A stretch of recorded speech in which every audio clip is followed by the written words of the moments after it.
prefeito de São Sebastião do Paraíso, Marcelo Moraes, foi o primeiro prefeito aqui da região da MEG que levantou essa questão do censo, dos dados preliminares, uma redução nos municípios, que implicaria na redução do SPM, propôs a ideia de trazer o IBGE à conversa aqui. Marcelo, como é que está a situação em Paraíso com questão ao censo? Quais as preocupações sua como gestor lá em Paraíso com a redução da população? Marcelo, na verdade, a gente ficou até certo ponto assustado, né, quando o Tribunal de Contas da União solta uma normativa dizendo que os dados que seriam utilizados seriam a prévia do IBGE, né, sendo que a legislação dizia que era o IBGE levantando todos os dados finalizados.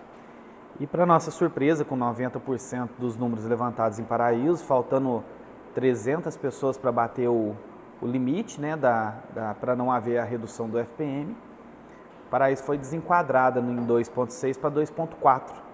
Isso desencadeou aí uma perda já significativa anual de 4 milhões e 100 mil reais. Fora os dados da saúde, né, que são per capita, e esses valores seriam, vamos dizer, perdidos pelo município em relação a essa população. Imediatamente a gente acionou o presidente da AMEG, o Diego, e também o presidente da AMOG, o Caburé, para que a gente pudesse fazer uma reunião conjunta da região e mostrar força, né, em relação a questionar o IBGE. Hoje a gente está tendo a oportunidade de conversar com o pessoal. Os números que a gente teve acesso e as informações que a gente teve acesso do IBGE já mostram uma discrepância de números, principalmente nas casas fechadas do município. Para você ter uma ideia, o IBGE coloca 3.100 casas fechadas em Paraíso. Há uma média de 2,7 por pessoas, que é a própria média do IBGE.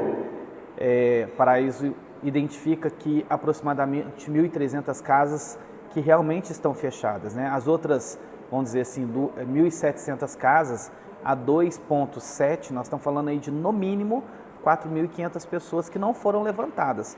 E isso num impacto final para Paraíso, com 71 mil pessoas, colocando mais 4.500, nós vamos para quase 76 mil pessoas.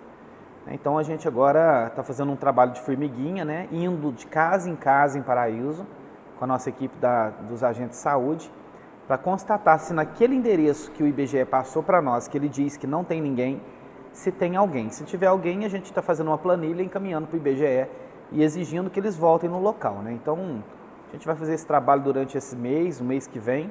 Consequentemente, se eles não forem, a gente questiona o número judicialmente e pede uma recontagem. E paralelo a isso, o município de São Sebastião do Paraíso foi o primeiro no estado de Minas Gerais a obter uma liminar favorável à manutenção do repasse do FPM nesse ano de 2023, independente dos dados do IBGE, porque o censo não acabou. Exatamente. A gente impetrou uma ação judicial antes mesmo daquela reunião da MEG, né, aquela primeira reunião.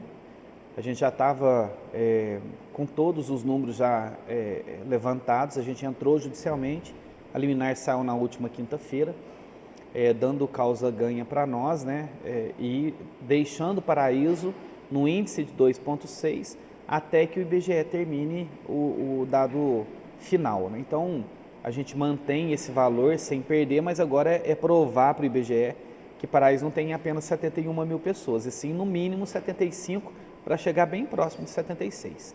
Você acredita que com essa força política dos municípios da AMEG e da AMOG juntos, vai fazer a diferença no IBGE olhar com mais atenção, com mais carinho para os dados que foram apontados até agora? Eu acredito que todo prefeito, né, toda a equipe técnica, principalmente do cadastro imobiliário, que fizeram os levantamentos e confrontar esses dados com as casas fechadas de cada município, vai ter uma surpresa, né? Porque a gente vê Passos, eu estava vendo os números de Passos, a quantidade de casas fechadas na cidade de Passos é uma coisa gritante. Paraíso com 3.100 casas fechadas, Monte Santo com 1.600. Então não justifica essa quantidade de casas. A gente fez um trabalho, em uma semana de trabalho que nós fizemos aí com as agentes de saúde, nós já constatamos 540 casas que tem gente que o IBGE colocou que não tem gente. Aí, se você pegar 540 e multiplicar 2,7, que é a média do próprio IBGE, nós estamos falando de no mínimo 1.200 pessoas que não foram cadastradas pelo IBGE. Então, assim, vamos ver o que eles têm a falar aqui, né, durante a reunião, e vamos desenvolver uma tese para realmente, quem sabe até pedir uma recontagem a nível regional, daqueles municípios que não têm os números realmente consolidados.